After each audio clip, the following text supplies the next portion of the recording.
Mr. Hodge. It's about providing choices. It's about providing a wide range of housing and affordable housing for everybody. Right now, 10% of all the purpose-built rental in the Tri-Cities is right here in this neighborhood. We need to make sure that we provide affordable housing for our seniors, for young families just starting out. And we have to work with developers, we have to work with partners, and we have to make sure that we keep the cost of living down. And such things as making sure that it's near transit lines helps to keep our costs down. Thank you. Mr. O'Neill. Hello? Yes, thank you very much for the question. It's an important one. We've been talking about it on council for a long time, and things are developing. Frankly, you're not going to be able to buy. Low-income people are going to have a hard time buying in Burquitlam. Land prices are so expensive, so it's about rental. And we are doing so many things with rental. First off, there's voluntary rental buildings being built by business. The city has a rental replacement policy as well. Housing Choices helps build smaller homes that can be rented out. Secondary suites. We have a lot of secondary suites in the city. Thank you. Mr. Shan, how would you feel about a proposal to make Burquitlam a sanctuary city to make services available to all residents based on need rather than immigration status? I sure can. How would you feel about a proposal to make Burquitlam a sanctuary city to make services available to all residents based on need rather than immigration status? I don't think our Burquitlam city can discriminate based on immigration status. I've knocked on doors, and there are people that are citizens of Canada, there are people who are permanent residents of Canada, or even people with work visitor visa. I work for a member of Parliament.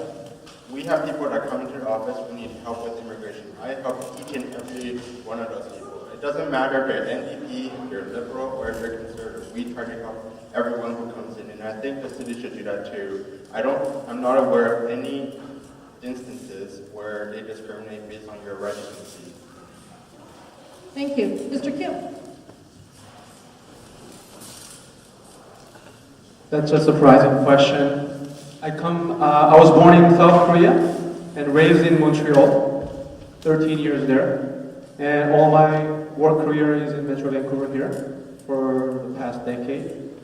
And well, I've come to value this Canada as a democratic country and inclusiveness, consultation with others, dialogue with others, conversations. I come to your doorsteps, I am welcome. So I don't think this question should be asked. Thank you. Ms. Reid, can you answer the same question? Would you like me to repeat it? Would you like me to repeat the question? How would you feel about a proposal to make Burquitlam a sanctuary city, to make services available to all residents based on need rather than immigration status? Did you say immigration status? Yes. I think this is a very difficult question. When we have immigrants come in, the government brings them in and they have a certain amount of funds to live on. Whether those funds are enough for the standard of life and standard of living that we provide, I don't know. We try very hard to look after the folks here that are in need. But let's face it, ladies and gentlemen, you all pay taxes to the feds, you all pay taxes to the province, and we get 8 cents of every dollar. That portion of looking after those folks is not our responsibility financially, morally it is.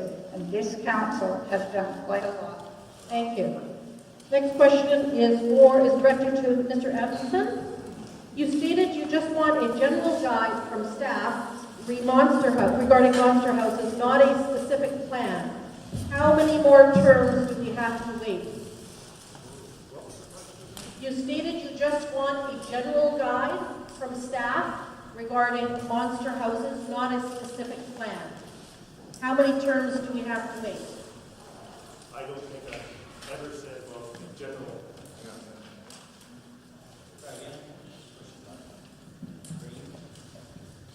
I never said. can hear me now. This issue's come up about monster house. I've never talked about a general guide. What I've asked, and asked people who raise this issue, what is a monster house? Define me. What is a monster house and what does that mean to the residents in the area? What I've said is we need to go out and consult with all the neighborhoods about this issue, how it impacts. Reducing the allowable amount of density on a property affects the property value. So are you willing to have $50,000 or $100,000 reduced off your property value by reducing allowable building density? But this has become a political issue without any definition of what it is. What is a monster house? What is the neighbor talking about? We have to go to the community, in each street in that community, ask them what they want. Some people say, rather than a monster house, you can have 2 houses there. That's the same maximum density, but in this community, there's a lot of suites in every house. So if you split into 2, that's 4 suites, rather than one largest house with 1 suite. So it's a complex issue. Thank you. Ms. Nair, would you like the same question regarding monster houses? Ms. Nair, the question is, do we want a general guide from staff regarding monster houses, not a specific plan? Do you have an idea as to how that will develop? Do you want to comment on monster houses? Yeah. I can come back. Yeah, what do I think about Monster House? Yes. Monster House. Monster House do not belong to certain neighborhood. There are certain neighborhoods which belong. So it ruins the character of certain neighborhood if it does not belong there. If it does not go with the rest of the houses, it does not belong there. But there are some areas where Monster House belongs. It's like Burquitlam, West area, you know, all right. Thank you, Mr. Martin. Would you like the same question regarding monster houses? We need to move forward and figure out exactly what we're going to do from an affordable housing perspective in our city. We can look community by community and recognize that we want to maintain the character of our homes and we don't want them to stick out. But going into central Burquitlam where we are and looking, saying we have 10,000 square foot lots and you can't subdivide them, there's no option left other than to build a big house to get value of what is $700,000 for the dirt. We need to get more creative and come up with a solution overall for our city where we're open to smaller lots that are going to make housing more affordable and avoid monster homes in our old established character neighborhoods. Thank you. Mr. Stewart, this is directed to you. Since 2009 till this year, our property tax has increased more than inflation. Did you want to comment about how long that increase will continue? Have we got a mic? Can we get the mic down here, the one with the yellow tag, please? Excuse me, we ask that you not heckle. You can have your answer or your discussion later, please. Thank you. The council had some decisions to make. When we got elected in 2008, we had no reserves. We had the lowest pop-to-pop ratio, the fewest RCMP per population in the entire province. We had made a commitment to add RCMP, to add firefighters, and to get our reserves back up. At the same time, we were going through government department by department, making sure we were as efficient as possible and cutting so that the increase in taxes kept reducing every year. And we've done that. We've knocked the pressure of tax increases down every year since I've been elected. At the same time, every community faces cost pressures that are much higher than inflation because of downloading from senior levels of government. It happens every single month. We'll find another service of senior government that gets downloaded on local government. We have to do. Thank you. Mr. Segura, would you like the same question, please? Thank you very much. For the mayor to say that there was no money in 2008, maybe there wasn't, but in 1998, when I left to go to Ottawa, it was $32 million in the bank. So that just shows you how budgets have been done since. You know, and now, the other day, matter of fact, the government found an extra $700,000 a year for us in assessment. So instead of going to lower the taxes by $350,000 residential, $350,000 for business, they spent it. The federal government gave us $405,000 for gas taxes. Guess what? Instead of lowering the taxes, they spent it. That's what this issue. Thank you very much. Mr. Mihaljevic, would you like the same question, please? All Speak right into the mic. I've been talking to a lot of constituents, as Georgia voters, throughout the whole city, and their main concern is taxes that have gone up, and the crows are filling the runs. Nothing has been done about it. And I know for a fact, Tim Donnelly and I worked on a protection bylaw. That's the city hall. Lucifora has this responsibility. He keeps harping on the mayor and city councilors. He's just as responsible for the increase in tax.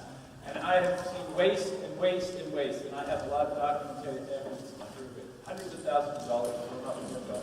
Thank you. That's why your taxes are Just a reminder to speak into the mic, please.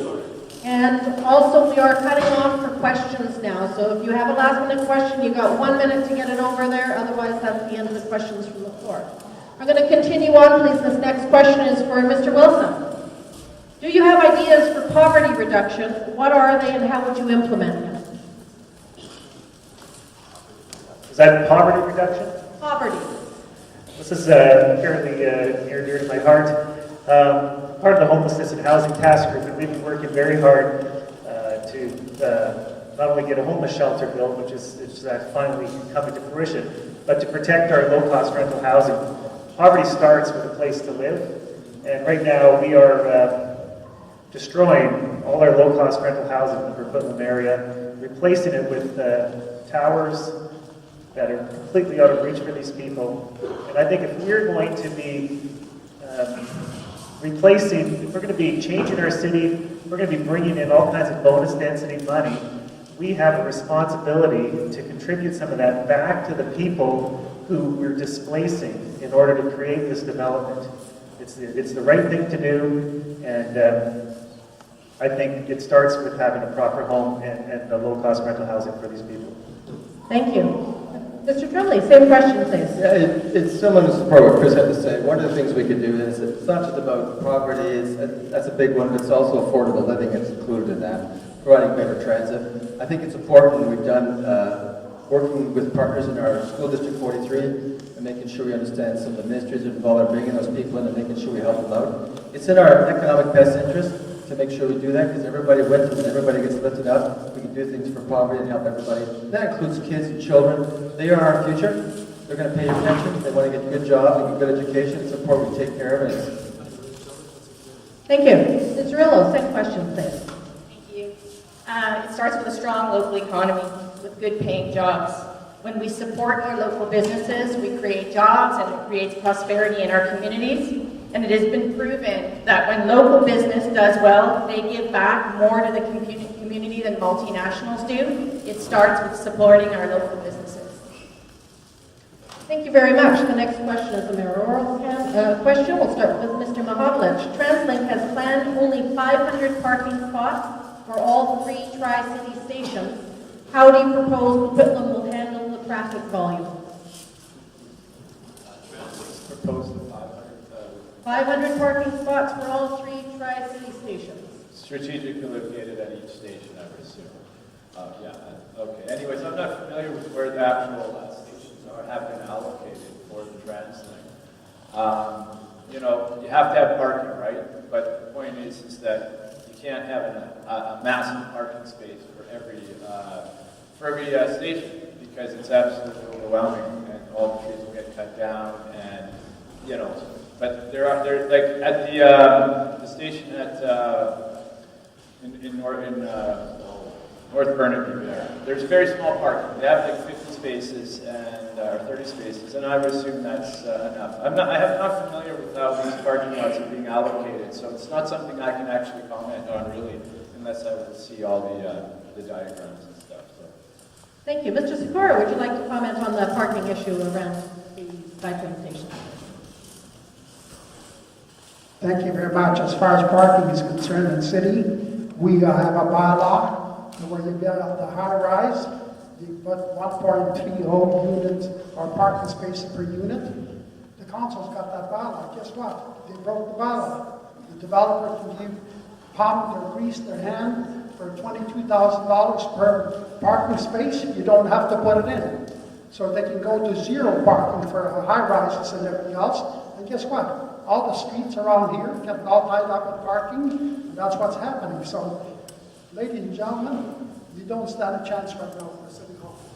Thank you very much, Mr. Secor. Mr. Stewart, would you like to answer the same question, please, regarding parking around the cycling station? The question you asked, or the question that Lou answered? The question, now, I did say no heckling, and that includes from here. No, the question was, how do we deal with the 500 spaces that TransLink has allocated? That was actually a bit of a victory, because TransLink hates park and ride. They have refused to build park and ride over and over again. And we keep telling them, here in the suburbs, park and ride is a necessity because we don't have the network of buses that you've got to connect with Metro Town or some of the, in Burnaby and in Vancouver. So we've been demanding more and more park and ride facilities. We got a commitment of 500. It's partly there. We have a lot of work to do, and actually Burquitlam is now working on a parking plan to put in some additional parking where it's needed. And that's part of the fund that Lou actually brought up. That was part of the reason for that fund, was to make sure that we can create some parking for those places. Thank you.